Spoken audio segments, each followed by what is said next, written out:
وَنُنَزِّلُ مِنَ الْقُرْآنِ مَا هُوَ شِفَاءٌ وَرَحْمَةٌ لِّلْمُؤْمِنِينَ وَلَا يَزِيدُ الظَّالِمِينَ إِلَّا خَسَارًا. Assalamualaikum warahmatullahi wabarakatuh. Alhamdulillahi haqqa hamdih wa nashkuruhu haqqa syukrih wa natawakkalu haqqa tawakkulih. Ashhadu an la ilaha illallah wahdahu la syarikalah wa ashhadu anna Muhammadan abduhu wa rasuluh alladzi la nabiyya wa la rasula ba'dah. Amma ba'du. Para pemirsa hafizakumullah taala, ini merupakan segmen latihan 5 menit membahas kaidah Al-Quran untuk jiwa dan kehidupan. Dan kaidah yang ke-34 berbunyi, وَلَن تَرْضَى عَنْكَ الْيَهُودُ وَلَا النَّصَارَى حَتَّى تَتَّبِعَ مِلَّتَهُمْ.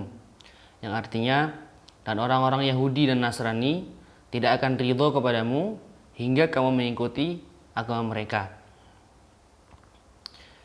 Ayat ini merupakan kaidah Al-Quran yang terkait dengan akidah seorang mukmin. Dan ayat ini diturunkan sebelum 14 abad yang lalu.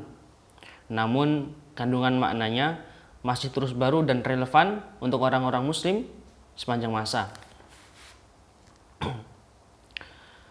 Turunnya ayat yang mulia ini, seperti yang disebutkan oleh para ahli tafsir, datang setelah melalui beberapa tahapan yang dilakukan oleh Rasulullah SAW untuk merangkul orang-orang Yahudi agar mau menerima dakwah Nabi SAW dan tunduk kepada Islam.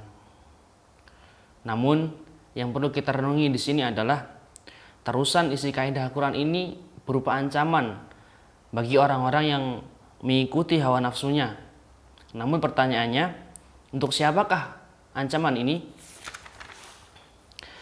Ancaman ini ditujukan untuk Nabi Muhammad SAW, walaupun ancaman itu tidak mungkin terjadi kepada beliau karena adanya perlindungan dari Allah Subhanahu wa taala.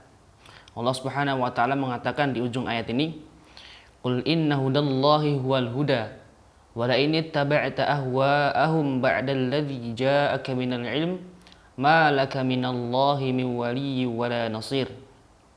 Yang artinya, katakanlah, sesungguhnya petunjuk Allah itulah petunjuk yang benar. Dan sesungguhnya jika kamu mengikuti kemauan mereka setelah pengetahuan datang kepadamu, maka Allah Subhanahu wa taala tidak lagi menjadi pelindung dan penolong bagimu. Al-Baqarah ayat 120.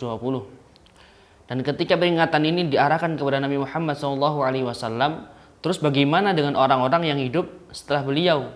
Allah Subhanahu wa taala berfirman di surat Al-Mulk ayat 14, "Ala ya'lamu man khalaq wa huwal latiful khabir." Yang artinya, apakah dia tidak mengetahui siapa yang menciptakan dan ia maha lembut dan maha mengetahui. Para pemirsa hafizakumullah taala, alangkah indahnya komentar Sayyid Muhammad Rashid Ridho terkait dengan ayat ini.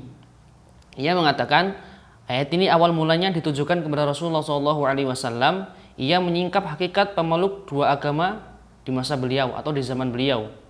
Namun ayat ini masih relevan untuk digunakan dengan umat yang hidup setelah beliau.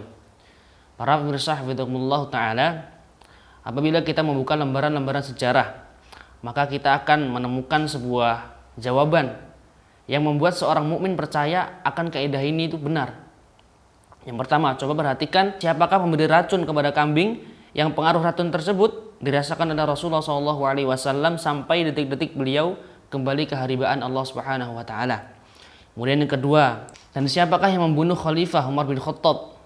Dan siapakah yang meracuni para khalifah kaum muslimin yang dimana mereka memiliki peran penting dan besar dalam rangka melemahkan orang-orang Yahudi dan Nasrani?